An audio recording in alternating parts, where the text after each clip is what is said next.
Abidjan, corridor entre l'Afrique et les pays du Golfe. Dans ce sens, l'Africa GCC Council réunira le 30 juin prochain investisseurs internationaux, représentants diplomatiques des pays du Conseil de coopération du Golfe, dirigeants d'entreprises et décideurs économiques. Pour en parler, nous recevons aujourd'hui Sylvain Kofi, délégué international de l'Africa GCC Council. Bienvenue. Merci. On va mettre les pieds dans le plat.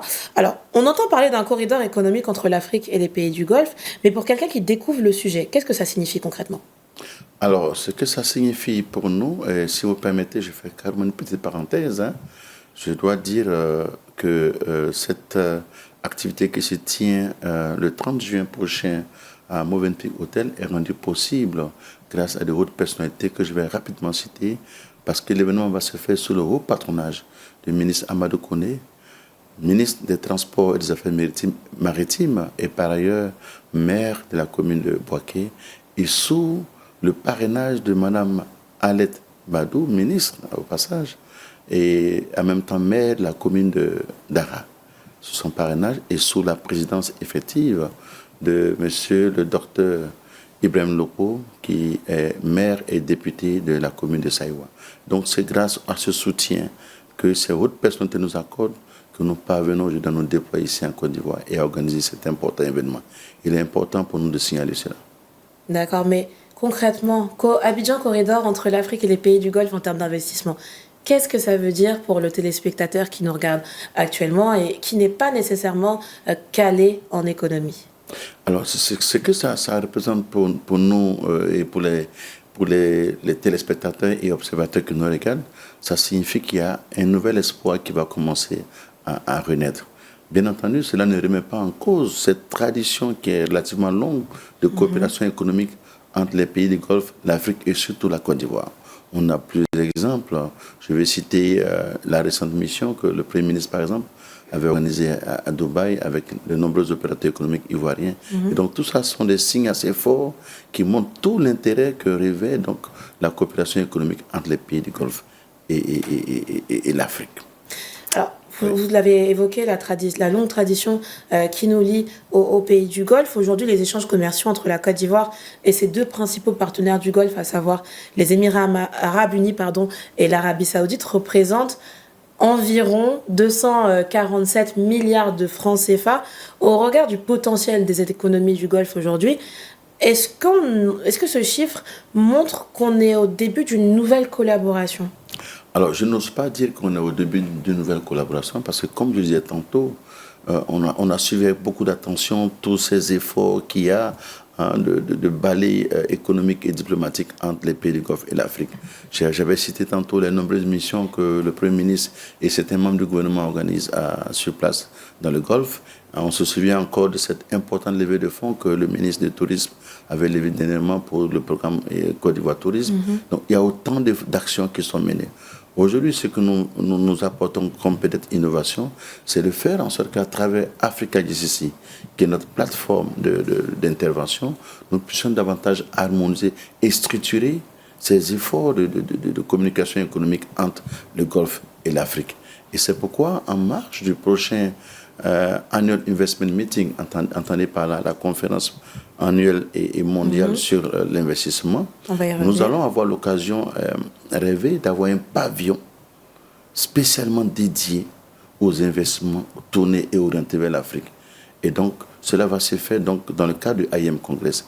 Et ça va être en même temps une occasion pour les porteurs de projets africains et ivoiriens notamment de commencer à nourrir un nouvel espoir parce que ils n'iront plus à Dubaï comme ils le faisaient par le passé, mais en allant à Dubaï pour le IM Congress, on est maintenant convaincu que, à côté du grand rassemblement de 15 000 participants, 1500 intervenants, 285 hauts dignitaires, ils ont maintenant un espace privilégié et spécialement dédié aux opérateurs économiques africains, aux collectivités territoriales, et d'où l'hommage que nous voulons rendre encore au maire de commune ivoirienne, notamment le maire de la commune de Boaké, monsieur le ministre Amadou Koné, madame le maire de la commune d'Ara, madame la ministre Alette Badou, et puis je n'oublie pas aussi l'honorable docteur Ibrahim Lopo, maire de la commune de Saïwa. Donc c'est toute une mobilisation qui se met en place depuis les opérateurs économiques en passant par les patrons des collectivités pour dire oui, nous appuyons donc cette initiative et nous souhaitons que ce travail puisse générer davantage de ressources pour aider l'État de Côte d'Ivoire dans son devoir régalien qui consiste donc à soutenir le développement économique dans le pays, mais aussi à soutenir le développement de l'Afrique de façon générale. Alors, concrètement, pourquoi aujourd'hui les pays du Golfe s'intéressent-ils autant à l'Afrique et surtout à la Côte d'Ivoire? Parce qu'on aimerait savoir quels sont les atouts de la Côte d'Ivoire qui font que c'est une destination attractive pour les investisseurs selon vous aujourd'hui. Alors, vous n'êtes pas sans savoir que la Côte d'Ivoire déjà assure un véritable leadership économique dans la sous-région ouest africaine.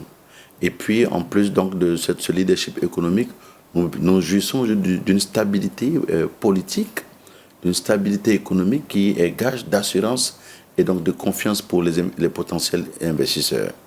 Et l'autre élément qui fait que les investisseurs du Golfe restent attachés et attirés par un pays comme la Côte d'Ivoire et l'Afrique de façon générale, c'est que quand on regarde les statistiques au niveau mondial, il se trouve que l'Afrique reste encore l'espace où il y a un fort besoin d'investissement.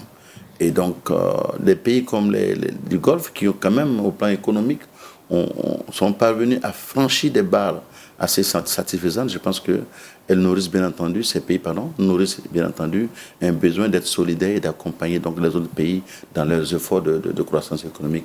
Et ces autres pays, c'est surtout l'Afrique, où le besoin se fait vraiment sentir. Alors, vous avez parlé de l'AIM, l'Annual Investment Meeting Congress, qui attire forcément des grands groupes, mais une PME ou une start-up ivoirienne peut-elle aussi tirer profit de l'initiative qui se profile le 30 juin prochain? Et concrètement, quelles opportunités peuvent s'offrir à elle durant cet événement? Très bien. Donc, on avait beaucoup mis l'accent sur le rendez-vous de Dubaï qui se tient les 7, 8 et 9 septembre.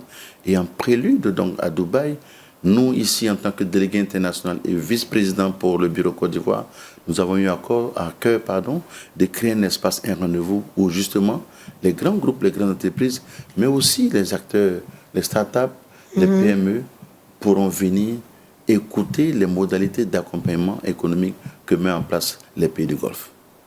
Pour nous, ça c'est important. Et la place qu'on accorde donc aux startups, c'est de dire, vous n'avez pas mal fait de nourrir des idées, mais il arrive des fois où vous manquez de financement.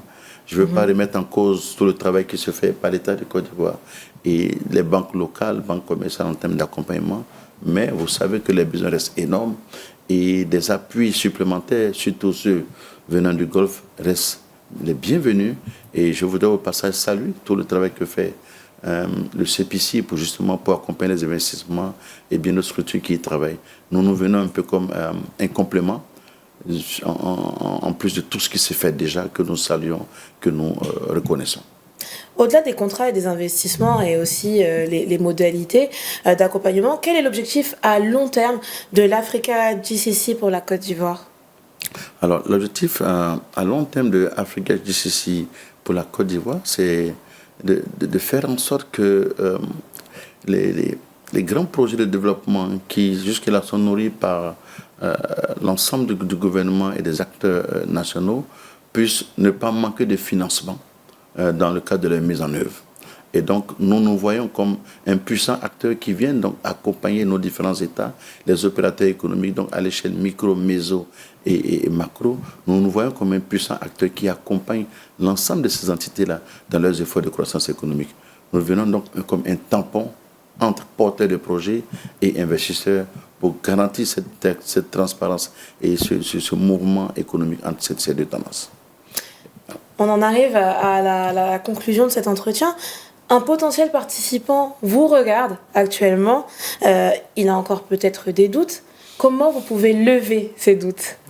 Alors, le doute, c'est de croire que quand on parle de Dubaï, ça relève d'un monde trop privilégié. Oui, on dirait comme ça, mais en même temps, nous avons fait l'effort de faire descendre donc, la barre vers la Côte d'Ivoire et un niveau de proximité, d'où le choix de l'hôtel Movenpick comme le lieu de rendez-vous où nous nous retrouvons entre nous pour parler à bâton rompu, pour discuter de toutes les questions qui peuvent faire objet de questionnement dans la tête des uns et des autres. Donc, pour ceux qui ont encore des questions, ils sont les bienvenus à Movenpick Hotel. le mardi 30 juin prochain, à partir de 15h jusqu'à 19h, où on aura le temps d'écouter d'importants intervenants qui, entre autres, sont M. Gonçalo Terena, qui nous arrive donc de Lisbonne, bien qu'il soit siégé à Dubaï. Nous aurons M.